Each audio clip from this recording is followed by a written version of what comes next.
저는 오늘 본문의 말씀을 통해서 우리는 사랑받기 위해서 태어났습니다 라는 제목으로 함께 말씀을 나누고자 합니다. 우리를 향한 하나님의 사랑의 특징은 조건도 없고 변질도 없고 변함도 없다는 데 있습니다. 요한복음 17장 23절 말씀을 보면 죄인을 하나님께서 어떻게 사랑하시는가, 죄인된 우리를 사랑하시는 하나님의 사랑에 대해서 우리 주님께서 말씀을 하시는데, 아버지께서 예수님을, 성자 예수님을 사랑하신 것 같이 하나님 아버지께서 죄인들을 사랑하시는 것을 세상으로 알게 하려고 우리 주님께서 이 땅에 오셨다. 그래서 하나님의 사랑은 마치 죄인들을 사랑하실 때 예수님을 사랑하신 것만큼 그 마음으로 죄인들을 사랑하신다는 겁니다. 그래서 우리를 향한 하나님의 사랑이 예수님을 십자가에 죽기까지 사랑하셨던 그 사랑, 그리고 죄인된 우리들을 사랑하시는 그 사랑이 예수님을 사랑하셨던 그 사랑으로 우리에게 나타나셨기 때문에 여기는 조건도 없습니다. 인정받을 만한 어떤 행위도 없습니다.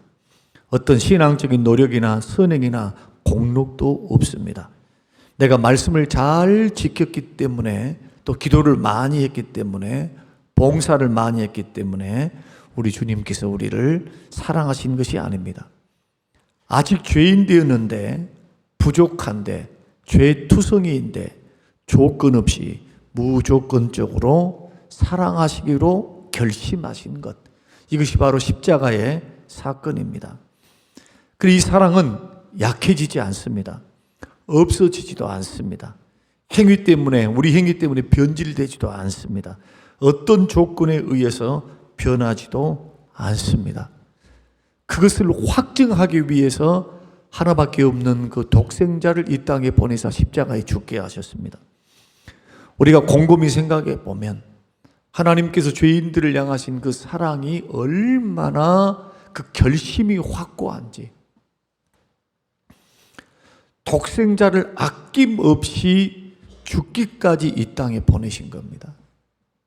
우리가 기독교 신앙을 생각할 때 잘못 판단하면 율법주의 신앙으로 기울어지는 경향이 있습니다. 뭐가 율법주의인가?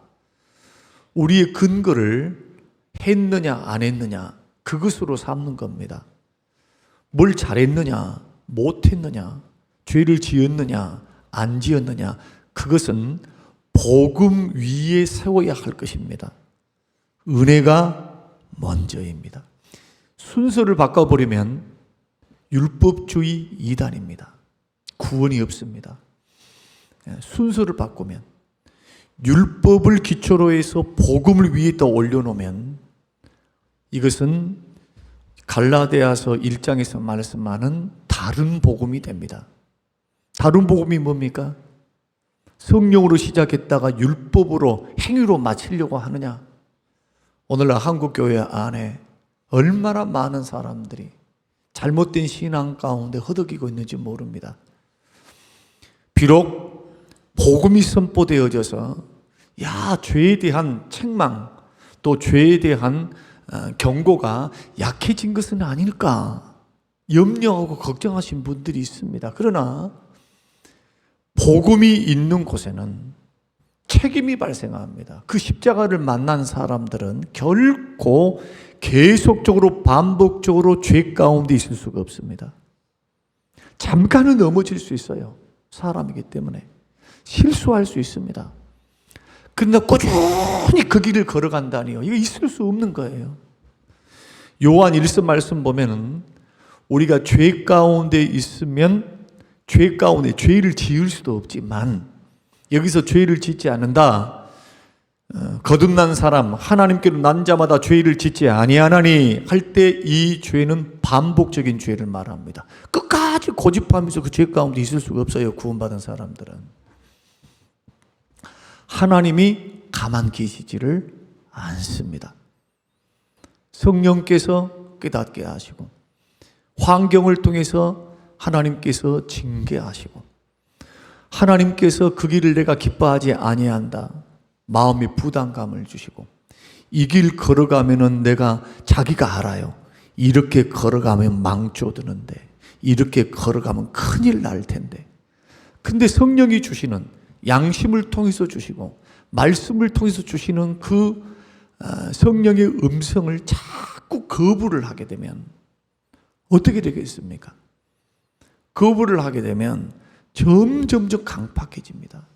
마음이 강팍해지면 다른 방법이 없어요. 우리가 오늘 당신은 사랑받기 위해서 태어났습니다 할 때 이 사랑이라고 하는 조건이 없는데 이 사랑에는 또 한 가지 단서가 있습니다.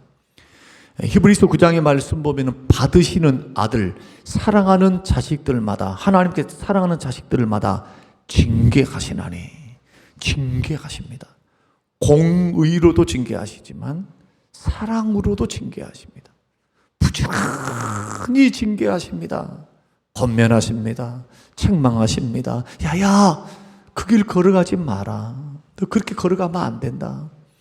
성령께서 계속해서 우리의 양심을 통해 도전하십니다.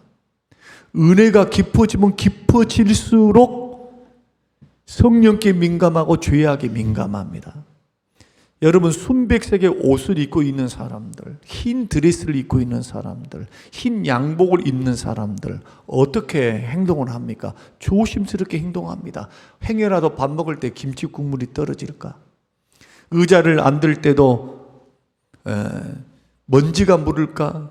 아니면은 다른 어떤 오염된 것이 묻을까? 굉장히 조심하죠. 그런 곳 갈까요? 안 갑니다. 땅바닥에 주저앉을 수 있을까요? 앉지 않습니다. 왜냐하면 흰백색의 옷을 입고 있기 때문에 쉽게 더러워지기 때문에, 태갈하기 때문에. 그러나 청바지를 입고 있는 사람들은 마음껏 이렇게 저렇게 해도 상관이 없습니다. 어차피 작업복일 텐데. 그런 의미에서 은혜를 기본으로 해서 우리의 삶을 반드시 세워가야 돼요. 종교개혁이 뭡니까? 종교개혁은 오직 은혜로, 오직 믿음으로 구원받는다는 겁니다. 저 천주교가 말을 하는 것처럼 행위를 통해서, 선행을 통해서 공로를 쌓아서 구원받는 거 아니다. 그거 아니다. 성경의 가르침이 뭡니까?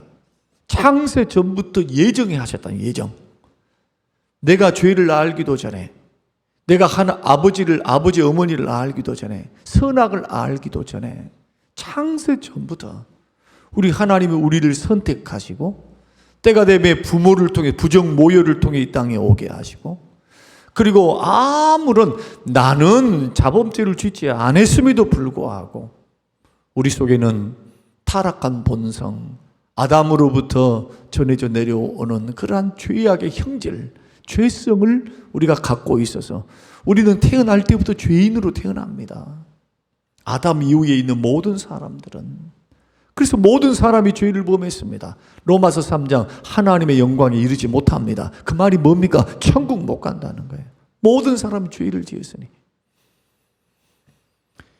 이 죄인을 구원할 수 있는 유일한 길이 우리 구주 예수님께서 십자가에서 우리의 모든 죄값을 치르시고 우리를 위해서 죽어주시는 것. 그 예수를 믿으면 값없이 받는 걸 가리켜 은혜다 그렇게 말합니다. 값없이 깨끗함을 얻고 마귀의 자녀에서 하나님의 자녀가 되는 사건. 그리고 의롭다고 여겨주시는 겁니다. 아직 나는 허물도 있고 예수 믿고 난 후에도 부족함이 있어요. 실수도 있습니다. 넘어짐도 있습니다. 그런 연약함 속에서도 우리 주님은 그 우리를 향한 사랑, 십자가의 사랑, 구원의 사랑, 은혜의 사랑이 변함이 없어요. 죄를 지었다고 나 너 싫다고 버리지 않습니다. 또 말씀을 잘 지켰다고 우리가 신앙의 노력, 선행을 했고 공로를 많이 하고 봉사를 많이 하고 선행을 많이 했기 때문에 내가 너를 구원한다 있을 수도 없는 거예요. 그 조건 보지 않으셨다는 겁니다. 우리 주님이 보신 건 딱 한 가지입니다. 예수 그리스도의 십자가의 구속을 믿는 믿음을 보셨습니다. 그 십자가의 구속을 믿는 그 믿음이면은 충분합니다. 그리고 그 사랑은 약해지지도 않습니다. 없어지지도 않아요. 우리 행위 때문에 변질되지도 않습니다. 어떤 조건에 의해서 변하지도 않습니다. 왜냐하면 하나님의 아들을 십자가에 죽게 하시면서 우리를 자녀로 받아주셨기 때문에. 이것을 믿지를 못하면 자유함이 없어요. 야, 이렇게 믿으면 마음대로 죄 짓고 살 수 있겠는데 한번 그렇게 한번 해보십시오. 되는가? 절대로 죄를 가슴에 품고 못 삽니다. 한번 그렇게 살아보세요. 그 인생과 삶이 지옥입니다. 누가 뭔 말 안 해도 지옥이에요. 참된 평안과 기쁨이 그 속에 없습니다. 여러분, 하나님의 은혜를 믿으셔야 합니다. 하나님의 사랑을 확인하셔야 합니다. 부족하지만 주의 손이, 능력의 손이 우리를 꽉 붙들고 계시면서 우리를 넘어지지 않도록, 비록 징계는 하고 비록 우리의 환경을 막더라도 깨닫고 돌아오도록 할지언정 우리 하나님께서는 결코 우리를 버리지 않고 우리를 끝까지 승리의 길로 인도해 가십니다. 제가 늘 강조한 것, 그 하나님을 바라보며 순종하면서 이삭의 복을 받고 살던가, 아니면은 그 하나님의 사랑을 오해하거나 그 사랑의 하나님을 하나님보다도, 그 하나님을 경외함보다도 내 뜻, 내 생각, 내 판단, 내 감정, 내 생각, 이것에 지배를 당해서 성령과 말씀의 지배를 당한 게 아니라 야곱처럼 그렇게 머리 쓰시면서 신앙생활을 하던가, 둘 중에 하나다. 이스라엘 백성들은 야곱의 길을 걸어가서 망했다는 거고, 예수 믿는 믿음의 사람들이 말씀 순종하며 아버지께서 우리를 구원하신 그 사랑에 감격해서 그 사랑을 깨닫고 회개도 빠르게 회개하고, 하나님의 말씀이, 성령의 역사가 그것이 아니다라고 말씀하시고 깨닫게 하시면 아멘 주님, 아멘 주님 하며 그 하나님을 두려워할 줄 알고 하나님을 경외하며 말씀 앞에 반응하는 사람, 은혜 받을 사람, 회복될 사람, 복 받을 사람. 신앙생활이란 내가 뭘 많이 잘해서 끝까지 완벽을 추구해서 털끝만한 오류가 없어서 하나님 앞에 인정을 받는 게 아니라, 그런 사람이 있을 수도 없고, 그런 사람의 특징이 뭐냐, 율법주의로 기울어집니다. 완벽주의. 기독교 신앙은 완벽주의가 아닙니다. 처음도 은혜, 처음도 믿음, 살아가는 것도 은혜, 살아가는 것도 믿음, 끝까지 믿음과 은혜로 점철되어 있는 게 신앙생활이다. 은혜 없이는 못 삽니다.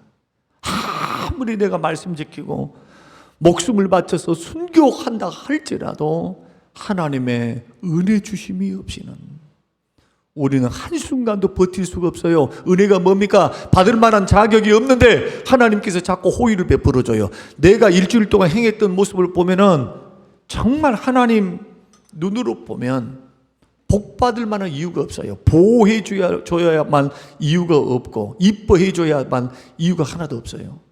그런데도 하나님의 마음은 예수 그리스도의 십자가의 보혈을 통해서 나를 보기로 작정하신 겁니다. 그래서 우리를 보시면서 근심은 하시죠. 신앙의 자유를 잃어버리고 마귀의 지배를 받고 죄의 노예로 살고 하나님의 뜻보다는 자기 뜻대로 살고 복된 길이 열려 있고 하나님이 주신 목자가 되셔서 은혜롭고 풍요로운 길이 열려 있는데 자꾸 곁길 가려고 하잖아요. 시편 1편에 복 있는 사람들은 주야로 하나님 말씀을 묵상하고 죄인의 길에 서지 않습니다. 악인의 꾀를 따라가지 않습니다. 오만한 자, 하나님이 어디서 하는 자들과 함께 앉지 않습니다. 하나님의 살아계심을 믿고 하나님의 역사하심을 믿고 그 하나님이 나의 도우심임을 믿고 그 하나님은 죄를 미워하기 때문에 나도 죄를 미워하고 하나님이 형제를 용서하기 때문에 나도 형제를 용서하고 하나님께서 원수를 사랑하라 하셨기 때문에 나 같은 자도 누군가에게 상처를 주고 누군가에게 아픔을 주었던 나 같은 것도 하나님이 나를 사랑하시고 긍휼히 여겨주셨기 때문에 아버지의 마음을 닮아서 긍휼을 베풀고 그런 친백성으로 우리가 성장하고 세워져 가기를 원하시는 아버지의 마음이지. 뭔가 지금부터 금식하고 막 기도해서 봉사 열심히 해서 뭔가 선행을 많이 해서 내가 하나님 앞에 인정받으리라. 인정받을 수 없습니다. 이것이 율법주의입니다. 자기가 뭔가 해가지고 하나님 앞에 도달하려고 하는 것. 은혜입니다. 하나님의 사랑을 확신하셔야 합니다. 하나님께서 나에게 은혜 주심을 누리시기 바랍니다. 그 사랑에 감격하시길 바랍니다. 사랑을 절대로 잊어버리지 마시기 바랍니다. 사람이 제가 목회를 해보니까 언제 하나님을 향해서 더 순종이 생기고 언제 하나님을 향해서 정말 목숨 바치면서 하나님 앞에 살기를 다짐하느냐.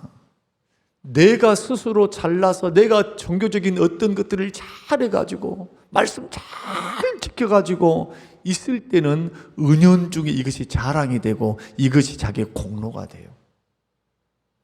어떨 때냐? 분명히 부족했어요. 분명히 실수했어요. 분명히 하나님 볼 때 보잘것이 없어요.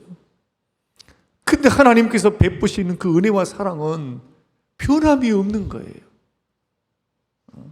용서하시고 회복하시고 붙들어 주시고 다시 믿어주시고 가능성을 믿어주시고 우리를 인도해 가시면서 기도하면은 하나님께서 성령으로 가장 가까이에서 음성을 들려주시고 마음의 위로를 주시고 용기를 주시고 회복을 주시는 것. 마귀는 정죄하고 마귀는 죄책감 속에 살다가 비관하고 철저하게 우리의 마음과 감정을 무너뜨리지만 우리 하나님은 찾아오사 성령께서는 근심은 하셔도 우리 속에 격려해 주시고 보혜사 옆에서 돕는 분이 되셔서 회개함으로 나아갈 수 있도록 은혜를 베푸시며 이끄시는 성령 하나님.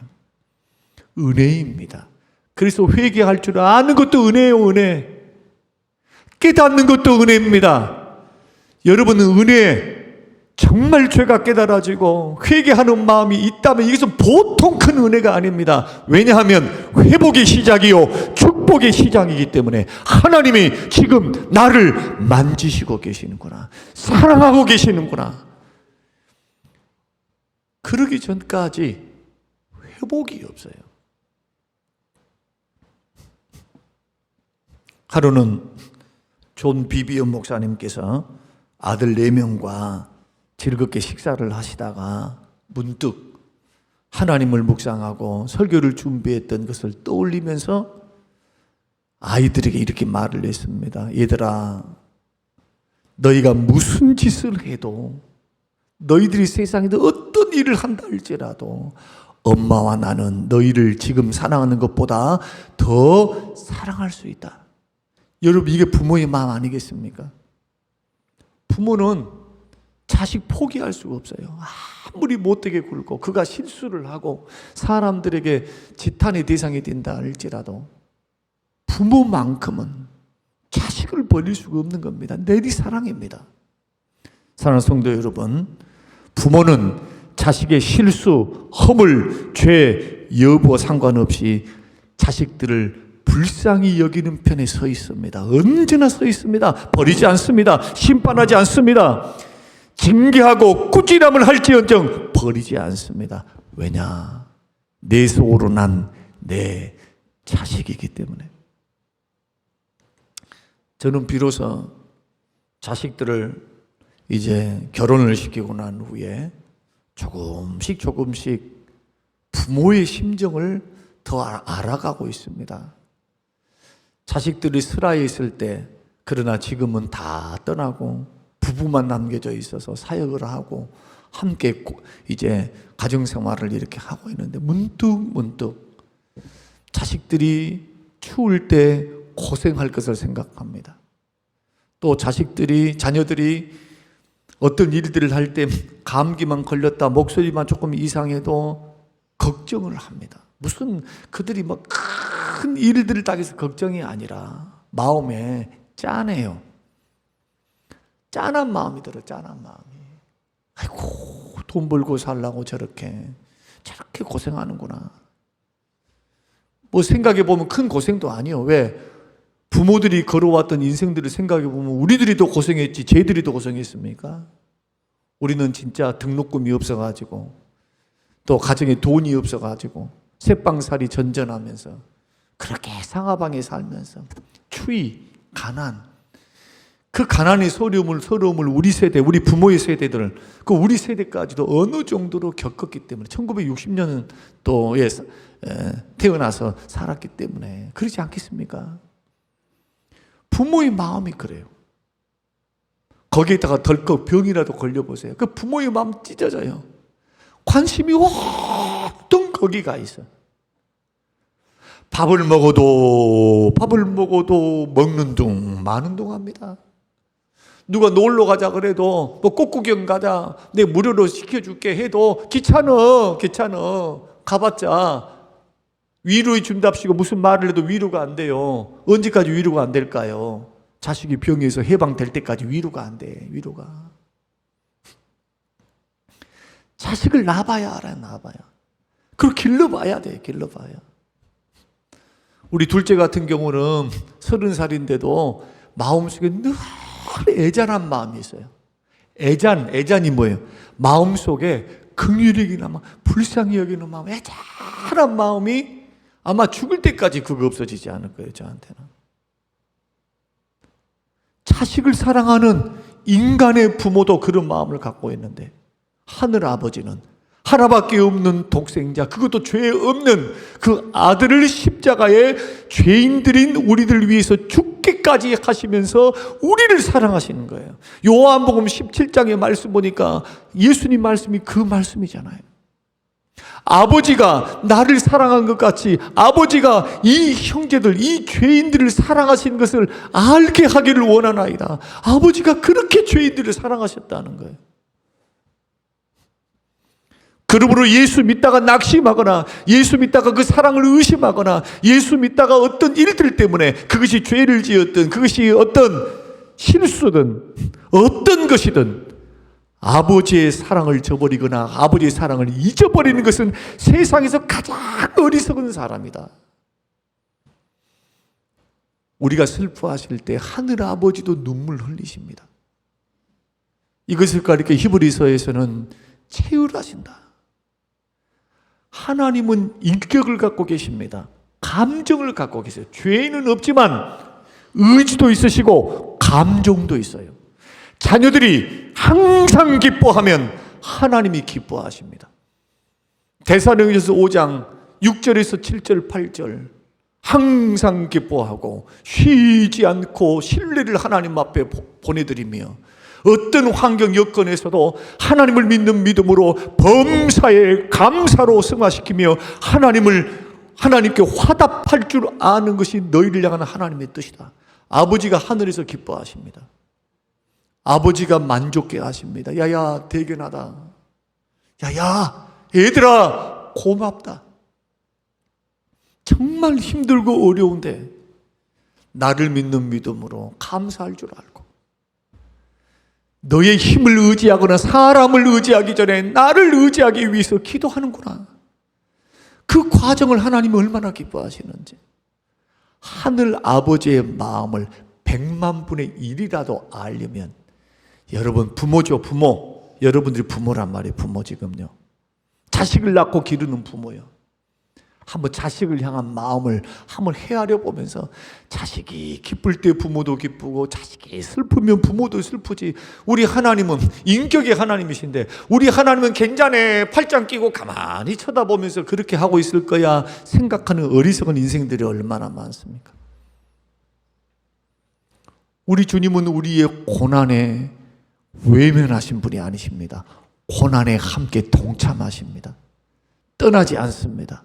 팔짱 끼고 계시지 않습니다. 적극적으로 우리 인생과 삶에 개입하십니다. 그리고 일어서기를 원하시는 거예요. 일어서기를. 하나님이 은혜 주셨을 때, 하나님이 역사하셨을 때, 하나님이 말씀하셨을 때, 하나님 환경을 통해서 인도해 가실 때 깨닫기를 원하시고, 그 과정 속에서 하나님의 사랑을 확신하며 믿음의 길을 걸어가기를 원하시는 것. 이것이 우리를 향한 하나님의 사랑입니다. 그래서 이 사랑은 누가 부어주시느냐? 로마서 5장 5절, 소망이 우리를 부끄럽게 하지 아니함은 우리에게 주신 성령으로 말미암아 하나님의 사랑이 우리의 마음에 부은 바 됨이니. 이 사랑을 마음으로 체험할 수 있도록 역사하신 분이 성령님이십니다. 여러분, 신앙생활의 본질, 목적이 이끄는 삶을 향해서 걸어갑니다. 여러분, 두 번째 목적지가 뭡니까? 사랑입니다. 하나님을 사랑하고 이웃을 사랑하라. 사랑으로 하지 않은 모든 것이 헛되다. 유익이 없다. 순교하려고 자기의 몸을 불사르게 내어준다 할지라도 사랑이 없으면 아무런 유익이 없어요. 예배를 드리고 아무리 첫날 백날 예배를 드린다 할지라도 하나님 사랑할 줄을 모르면 형식이에요. 형식. 가인과 같이 형식적으로 되는 거예요. 사랑이 없으니 믿음이 없는 건 당연하죠. 아벨은 이 모든 것을 주신 분이 하나님이다. 양들을 주신 분이 하나님이다. 그 하나님을 사랑하고 하나님을 믿었기 때문에 첫 새끼를 드리고 가장 소중한 것을 내가 벌장 다 보고 먹을 것 다 먹고 귀한 것 자기 벌장 다 보면서가 아니고 가장 귀한 것 첫 새끼, 믿음으로 가장 소중한 것을 내 아버지 하나님, 축복을 주시고 은혜를 주신 그 아버지 앞에 돌려드리는 믿음이 있었던 겁니다. 여러분, 사랑하는데 제일 좋은 것을 주고 싶지, 사랑하는데 제일 꽁다리 주고 싶은 사람이 어디 있어요? 사랑하는데.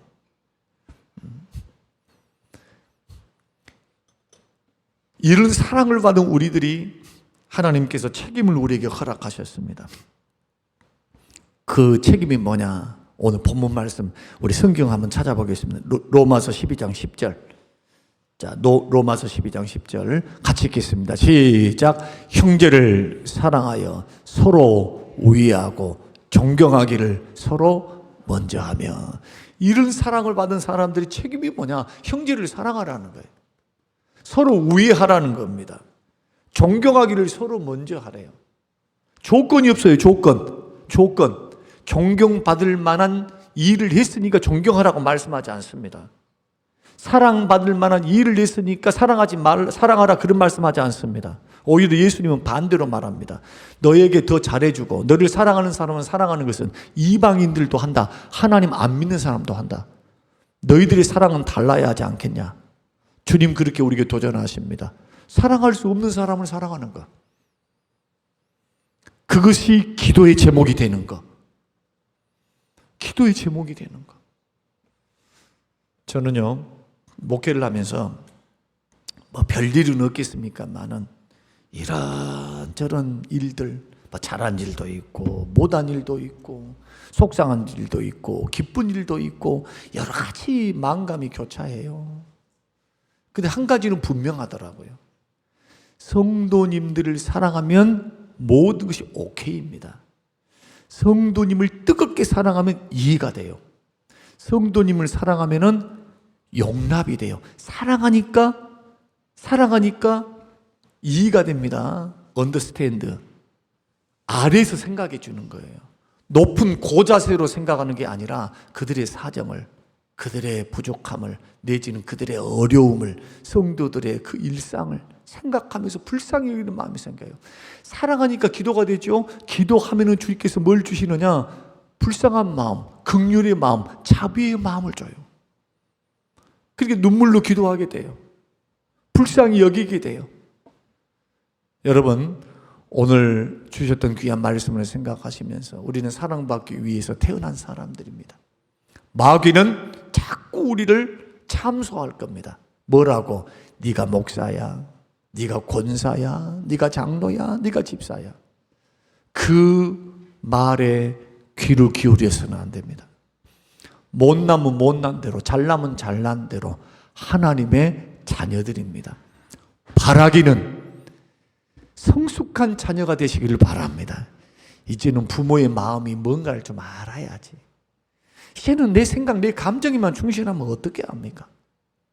아니, 네 느낌과 내 감정과 내 입맛에 맞는 게 얼마나 있다고. 철없는 아이들처럼 언제나 나 하면서 신앙생활을 하면 어떻게 합니까? 어떻게 부모를 기쁘게 할 수 있겠어요? 이제는 나를 조금 내려놓고 부모가 어떤 것을 기뻐하시는지, 하늘아버지께서 뭘 원하시는지, 아버지의 마음을 이룰 때 어떠하시는지, 내가 이렇게 했을 때 아버지, 하늘아버지, 아니 다른 사람 말고 하늘아버지는 나를 위해 십자가에 그 독생자를 보내시기까지 사랑하셨던 아버지의 마음을 어떠하는지를 생각하면 할 수만 있는 대로 아버지 하나님을 기쁘시게 하는 자가 되기를 힘쓸 수 있는 성숙한 하나님의 사람들이 되시기를 주님의 이름으로 축복합니다. 고마우신 아버지 하나님, 감사합니다. 고맙습니다. 하나님, 이제 하나님께서 우리를 사랑하신 그 사랑을 힘입어 성숙한 사랑으로, 이제는 아버지를 기쁘게 해드리는 사랑으로, 형제를 사랑하는 그 사랑으로 성장해 갈 수 있도록 축복하시고, 이 은혜와 사랑을 끝까지 유지하여 성숙의 길, 구원의 길, 생명의 길 걸어가도록 축복하옵소서. 감사드리오며 예수님 이름으로 기도합니다. 아멘.